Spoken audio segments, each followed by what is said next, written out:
Pay attention to the young woman in this elevator. She is 21-year-old Elisa Lam, a Canadian tourist staying at the Cecil Hotel in Los Angeles. Watch closely. She enters the elevator at 11:57 p.m. She presses multiple buttons, all of them. Then she steps to the corner and waits. Nothing happens. The doors remain open. She peeks out cautiously, as if checking if someone is there. She steps back in. She presses the buttons again. She moves to the corner. She begins making strange hand gestures, like she is talking to someone in the hallway, someone we cannot see. Then she steps out and disappears to the left. The elevator doors finally close. She never returned to her room. This was the last time Elisa Lam was seen alive. 19 days later, hotel guests would make a horrifying discovery that would shock the world. January 2013, Los Angeles, California. Elisa Lam was a 21-year-old University of British Columbia student from Vancouver, Canada. She had taken a solo trip down the West Coast, traveling through San Diego and stopping in Los Angeles. She checked into the Cecil Hotel on January 26th. The hotel was located in downtown LA's Skid Row, an area known for crime and homelessness. The Cecil itself had a dark history. Serial killers Richard Ramirez and Jack Unterweger had both stayed there. It was cheap, and Elisa was on a budget. She was scheduled to check out on January 31st. She never did. On February 1st, Elisa's parents in Vancouver became worried. She had been calling them daily. The calls stopped. Her social media went silent.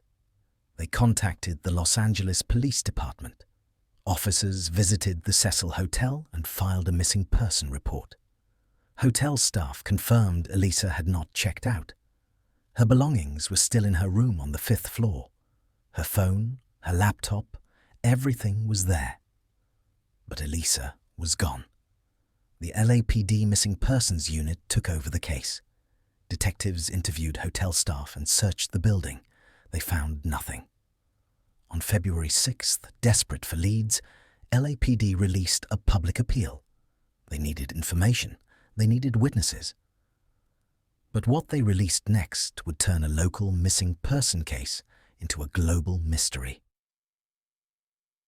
On February the 13th, 2 weeks after Elisa disappeared, the LAPD released security footage from inside the Cecil Hotel. It was time-stamped January 31st, 2013 at 11:57 p.m. The footage showed the interior of an elevator. The video was just under 3 minutes long. What it captured was disturbing. The elevator doors open. Elisa Lam steps inside. She is wearing a red hoodie, black pants, and sandals. She moves to the control panel and presses multiple buttons. Nearly every floor button is lit. She steps back and waits. The doors do not close. She stands in the corner, motionless, staring at the doors. Then she moves forward slowly and peeks her head out, looking left, then right, as if checking the hallway. She steps back inside. The doors remain open. Elisa presses the buttons again. All of them. She waits. Still, the doors stay open. She moves to the corner again, this time pressing her body flat against the wall. She appears to be hiding.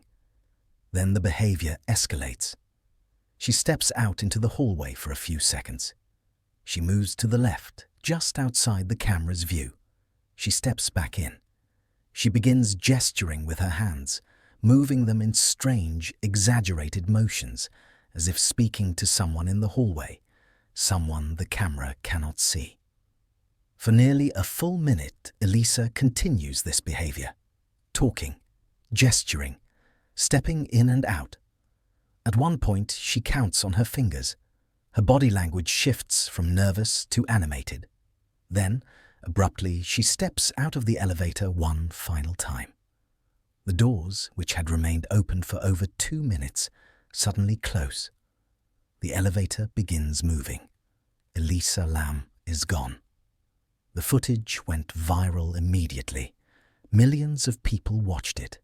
Theories flooded the internet. Was she being followed? Was she having a mental health crisis? Was she playing a game? The LAPD received hundreds of tips. None led to Elisa. February 19th, 2013. 19 days after Elisa was last seen. Guests on the 4th and 5th floors of the Cecil Hotel began complaining. The water pressure was low. The water coming from the taps was discolored, brown and foul-smelling. Some guests reported the water tasted strange. Management received multiple complaints. A maintenance worker was sent to investigate. The Cecil Hotel had 4 large water tanks on the roof. These tanks supplied water to the entire building. The roof was accessible only by a locked door and a fire escape ladder. Guests were not supposed to be up there. The maintenance worker climbed to the roof at approximately 10 a.m. He walked to the water tanks. There were 4 cylindrical tanks, each about 8 feet tall and 4 feet in diameter. The tanks had removable tops. The worker climbed the ladder attached to one of the tanks and looked inside. What he saw made him freeze. Floating face up in the water was a body. It was Elisa Lam. He immediately called 911. LAPD and the Los Angeles Fire Department responded.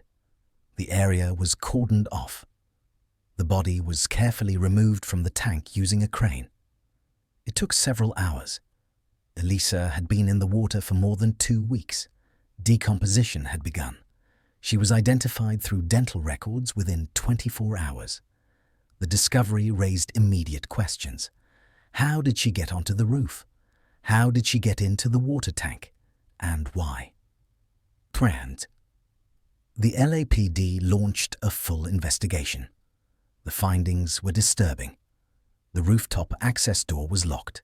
It required a key. Only hotel staff had keys. However, investigators noted that the door's alarm system had been malfunctioning for weeks. It was possible to open the door without triggering an alarm. The fire escape was another access point.